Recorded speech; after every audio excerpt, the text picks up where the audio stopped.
যা নিবেন ১০ টাকা, ২০ টাকা, ৫০ টাকা, ১০০ টাকা। হ্যাঁ বন্ধুরা, আজকে সকালে হেঁটে যখন বাসায় ফিরছিলাম তখন রাস্তার মোড়ে দেখতে পারলাম হরেক রকমের জিনিস নিয়ে একটি ভ্যানওয়ালা ভাই দাঁড়িয়ে আছে।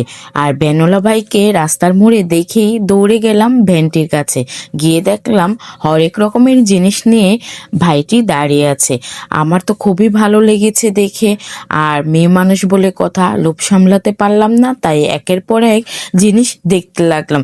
যদিও আমার এখানে কোনো কিছুই প্রয়োজনীয় ছিল না, আমার সব কিছুই আছে, তারপরও দেখতে লাগলাম। দেখতে ভালোই লাগছিল। একের পর এক জিনিস দেখেই যাচ্ছি আর দেখছি কি নেওয়া যায়। তাই তো একের পর এক জিনিসগুলো নেড়েচেড়ে দেখছিলাম। সবগুলো জিনিসই চমৎকার ছিল এবং সংসারের প্রয়োজনীয় ছিল।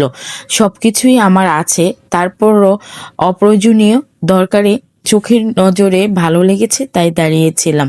সব কিছুই ভালো লাগছিল, দেখছিলাম কি নেওয়া যায়। অবশেষে একটা ঝুড়ি নিয়েই নিলাম।